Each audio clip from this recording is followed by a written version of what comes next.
میرا آپ سے یہ سوال ہے، نظر لگنے کی کیا حقیقت ہے اور اسلام اس کے بارے میں کیا کہتا ہے؟ جی مفتی صاحب، یہ بڑا اہم ترین سوال ہے، واقعی صحیح فرمایا آپ نے۔ نظر لگتی ہے اور نظر لگنا حق ہے، چنانچہ عقائد کی کتابوں کے اندر بلکہ حدیث کے اندر بھی تقریباً یہ لفظ ہے العین حق، نظر کا لگنا برحق ہے۔ اور یہ بات صرف یہ نہیں ہے کہ نظر لگ جاتی ہے، یہاں تک بھی بات ہے کہ آپ صلی اللہ علیہ وسلم نے فرمایا امت کے اندر سب سے زیادہ جس چیز کی وجہ سے لوگوں کی موت ہوگی وہ نظر کے لگنے کی وجہ سے۔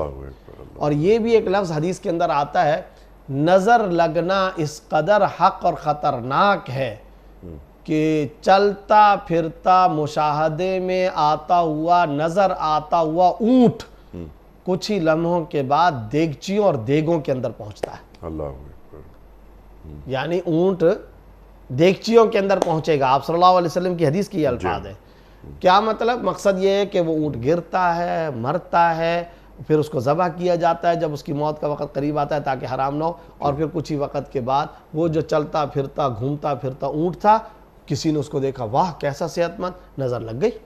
اور جب نظر لگ گئی ماشاءاللہ اس نے نہیں پڑھا تو ایسی صورت میں وہ کچھ ہی دیر کے بعد گوشت جو ہے ہنڈیا میں ابھی باہر کھڑا ہوا نظر آ رہا تھا، اب دیگوں کے اندر پہنچ گیا یہ اونٹ۔ تو یہ حدیث کے اندر خود آپ صلی اللہ علیہ وسلم نے فرمایا۔ اور یہ بھی ایک بات ہے کہ آپ صلی اللہ علیہ وسلم نے نظر کے لگنے کے حق ہونے کا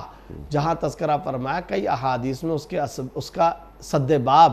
اور علاج بھی بتایا ہے۔ چنانچہ ترمذی کی حدیث کے اندر یہ بات ہے، جس آدمی کے بارے میں یہ شک ہو کہ عائن ہے، عائن سے مراد ہے کہ نظر لگانے والا، تو اگر آپ کو یہ گمان ہوتا ہو کہ اس نے نظر لگائی ہے، اس سے وضو کروایا جائے، اور اس سے وضو کروا کر اس کا جو پانی ہے اس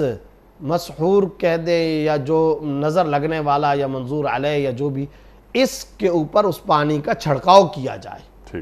اس کے سر پہ، اس کے سینے پہ، اس کے نچلے حصے پر اس پانی کا چھڑکاؤ کیا جائے۔ یہ خود حدیث سے ثابت ہے۔ تو یہ کیسے ثابت ہو کہ اسی کی نظر لگی؟ اگر آپ کو یہ شک ہو، مثال کے طور پر بعض اوقات قرائن ہوتے ہیں، وہ کیسے؟ انیق صاحب، قرینے یہ ہوتے ہیں کہ بعض اوقات گاؤں میں، علاقے میں یا کمیونٹی، برادری، خاندان، علاقے کے اندر کوئی آدمی مشہور ہوتا ہے کہ اس کی نظر لگتی ہے۔ چنانچہ آج کے دور میں بھی ہے، آج کے دور میں بھی ہے، اور وہ ہم نے خود بھی دیکھے، ایسی ان کی نظر لگتی ہے، ایسی نظر لگتی ہے کہ کھڑے کھڑے شیشے ٹوٹ گئے، شیشہ ٹوٹ گیا اور بھینس ہے وہ گر گئی۔ یعنی آج کے دور میں بھی ایسے لوگ ہیں۔ ایک تو یہ بات ہوتی ہے، بعض لوگ مشہور ہوتے ہیں، بعض لوگوں کا مسئلہ یہ ہوتا ہے کہ وہ مشہور وغیرہ تو نہیں ہے، نظر تو کسی کی بھی لگ سکتی ہے، کوئی لازم نہیں ہے ٹریڈ مارک اس پہ لگا ہوا ہو، نشانی ہو، لیکن مسئلہ یہ ہوتا ہے کہ اس نے آ کر ایسی کچھ باتیں کی ہیں، مثلا اس نے آ کر کے یہ کیا ہے، یہ اتنا خوبصورت معاملہ، یہ اتنا حسین، یہ ایسا جانور، یہ ایسا انسان، یہ اس کے اندر یہ چیز، یہ واہ کمال کی ہے، اور ماشاءاللہ بھی اس نے نہیں کہا، یہ سب باتیں کرتے ہوئے رجوع اللہ بھی نہیں کیا۔ تو ایسی صورت کے اندر، اور اس کے فوری بعد آپ کو لگا کہ وہ بندہ بیمار ہو رہا ہے، تو فوراً لگ گیا کہ یہ نظر ہے۔ تو اپنے آپ کو محفوظ بنانے کے لیے